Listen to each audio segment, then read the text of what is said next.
Thank you for tuning in again this morning. Before I begin our teaching this morning, I just want to acknowledge two people who, without them being here, this wouldn't be possible, and that's Major Betty Bender and Jean Flegel, who are up in our AV booth. Without them, this wouldn't be happening. And so thank you, ladies, for your ministry in this way and for helping this message get around the world, literally. And some people ask me, why don't you preach about the crisis that's happening? Why don't you preach about the coronavirus? And my response to that question is, you can turn anywhere and listen about the coronavirus. I mean, everywhere you turn, you listen to it, and the Lord can speak through the storm. And so we'll let the Lord's word speak, and speak as it were, and it will speak to our hearts. And if it speaks to you about where you may be in your life, then we know the Lord's word is there. So I don't ignore the crisis for which we're here, but also acknowledge that his word can speak louder than the crisis we may be living in. Round tables. I love round tables because there's no corner.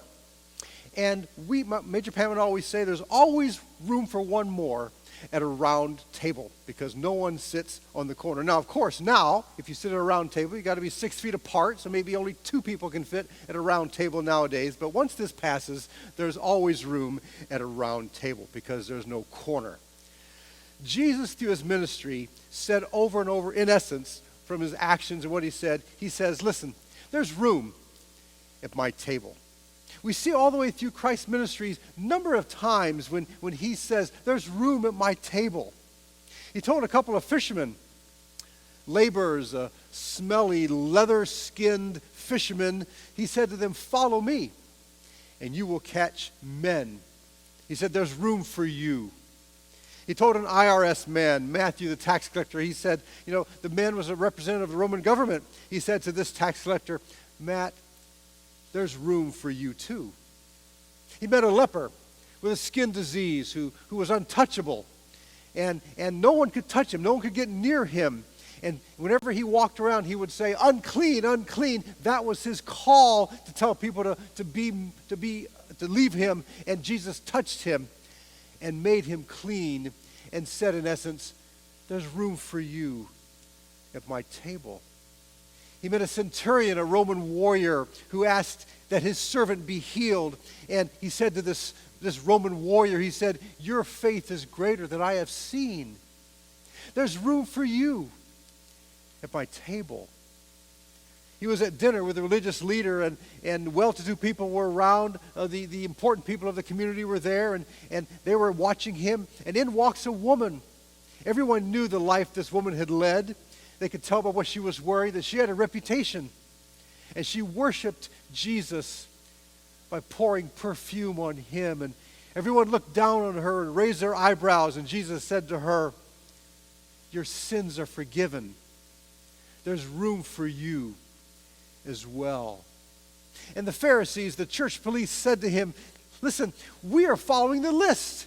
Why aren't you following the list? And Jesus said to them, look, don't get stuck on how of worship and forget the why. And if the why is kept in mind, then there's room at my table. You can probably think of other people as well who were told there's room for you. The shepherds of Bethlehem were told there's room for you. The prominent Jewish leader Nicodemus was told there's room for you. An out-of-control, demon-possessed man, Jesus touched him and cured him and said, there's room for you. A blind beggar named Bartimaeus who yelled, Jesus, make me clean. And Jesus said, there's room for you. A short man named Zacchaeus was up on a tree, and Jesus said, Zacchaeus, there's room for you too. Some of you have been to Jerusalem, and you know that Jerusalem sits in the middle, surrounded by hills, surrounded by mountains. And we see this in Psalm 125, verse 2, and it says here, as the mountains surround Jerusalem, so the Lord surrounds his people both now and forevermore. They knew what that meant when they talked about the hills surrounding Jerusalem. And everyone had to go up to Jerusalem. It was on a hill. And so what they would do is they would go to a mountain surrounding the city, and many people would go to the Mount of Olives, which you can look at the Mount of Olives across a valley called the Kidron Valley into Jerusalem. And people would travel down this valley, and they'd walk up the hill to to Jerusalem and go in there. And there were psalms that were written expressly for the purpose of them worshiping as they went down into the valley and went up the hill to Jerusalem. And these psalms are often called psalms of ascent. Psalm 124 to 134 are psalms of ascent. And I love the words in Psalm 121, verses 1 to 3. You know them, but as you think of these people walking on the rugged road with rocks under their feet, as you see them traveling down into the valley from the Mount of Olives into Jerusalem, they sang this song. They said, I lift up my eyes to the mountains. Can't you see them? Where does my help come from? My help comes from the Lord, the maker of heaven and earth. He will not let your foot slip. He who watches over you will not slumber. A song they sang as they were ascending into Jerusalem. And on the day, on Palm Sunday, which we celebrate today, there was a hodgepodge of people. You've heard me use the term gallimaufry. A gallimaufry is really a hodgepodge of assorted, unrelated things or people. Everyone probably in this room has a gallimaufry drawer in their kitchen. It's always in our kitchen. I don't know why it's always in the kitchen, but we have a gallimaufry drawer in our kitchen. It has a hodgepodge of unrelated things. It might have a spool of thread, some Scotch tape, maybe a lighter, maybe some toothpicks. Anything that's unrelated sticks in that drawer. Well, these people that were all around Jesus were a gallimaufry of kind of unrelated people that Jesus said to them, you are welcome at my table. And the city was bulging with visitors because people from all over Israel were coming for this celebration because they were there for the Passover. And Jews had to come to Jerusalem to celebrate this Passover. So every year at this time, Jerusalem was bustling with people. And Passover, as you know, was a celebration of freedom. A celebration of freedom from the bondage of Egypt. And once these people were, years ago, under the Egyptian rule, but now we are free, they're saying, and they're coming to Jerusalem to celebrate the Passover. But many people in that day didn't feel free because, you see, this was a time when the Roman Empire was in charge. And the only power the Jewish people had was what was given to them by the Roman government, which wasn't very much. All political power came from Rome. No voting rights, no demonstrations. They paid high taxes to Rome, and soldiers roamed the streets and could treat Jews any way they wanted to. And this is a day of celebrating freedom, but in many ways, they weren't free. So don't you know that the Roman rulers were on high alert during this time as the people celebrated freedom from oppression? And others probably took the opportunity to connect the dots and say, look, we're celebrating freedom, but we're not really free because we're under the thumb of the Roman Empire. I'm going to invite you to turn to John chapter 10, starting at verse 22. Very interesting thing, I think. It talks about a festival of dedication.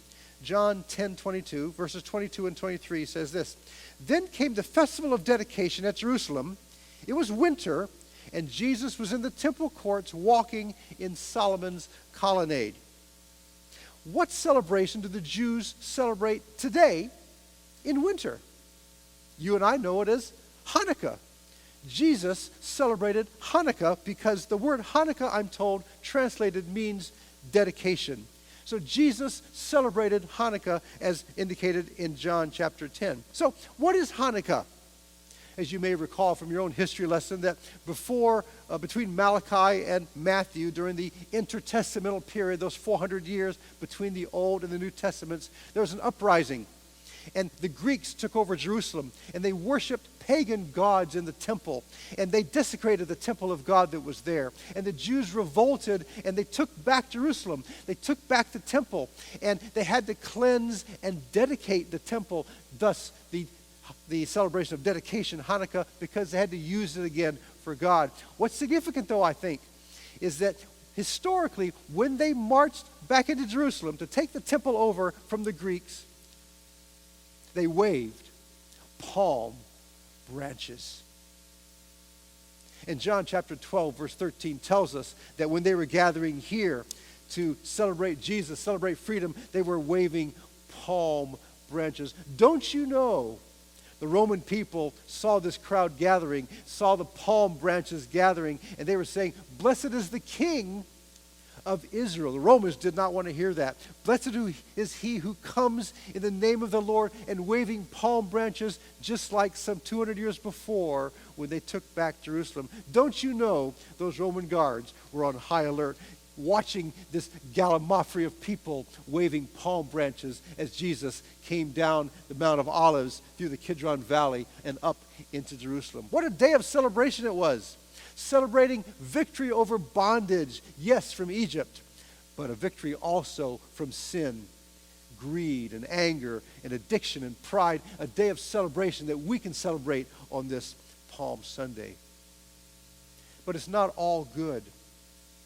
Because today, in 2020, many people live their lives still in bondage, don't they? They live their lives entrapped, living as a slave to certain things. Maybe in bondage to fear. This is a time when a lot of people feel uneasy. A lot of people feel fear. They don't know what's going to happen the next week or the next day or the next month. And some people are living in times of anxiety. That can enslave us. That can bond us. The fear of personal health or safety in these days. Maybe confusing ideas may be enslaving us. Maybe bitterness. Maybe resentment might be enslaving us. And these things that enslave us, sometimes people can recognize them. Sometimes they're very private things that may enslave us. Things that we know about. Perhaps alcohol. Perhaps drugs. Perhaps caffeine or tobacco, maybe secret habits or attitudes, maybe unforgiveness that we may have, or maybe our own right to ourselves, which we want. You fill in the blank. If you may be enslaved to something, you may be in bondage to something, and acknowledge that in your life. But on this Palm Sunday, on this day of victory, you can have victory over these things that may have kept you in bondage in the past. And many of you that are listening to this and seeing this today, you can testify to walking in lives of victory because of what God has done for you. So if we are entrapped by something, whether it's something people can see or something they can't, we can always go to Jesus and leave it with him, because he always welcomes us at his table. There's always room for us. We can leave them with him and not pick them up, because there's always room. Jesus is more powerful than anything, any bug, any germ, anything that can enslave us. He can break the power that fear has over us, but he can do nothing unless we are willing to let go of that fear or whatever may be holding us in bondage. So he's saying to you today, on this Palm Sunday, on this day of celebration, on the day of celebrating Christ coming into Jerusalem, a day of celebrating freedom from bondage, he says to you today, there's always room for you at my table. Won't you come to him today? Let's listen to There Is a Message that is so important today.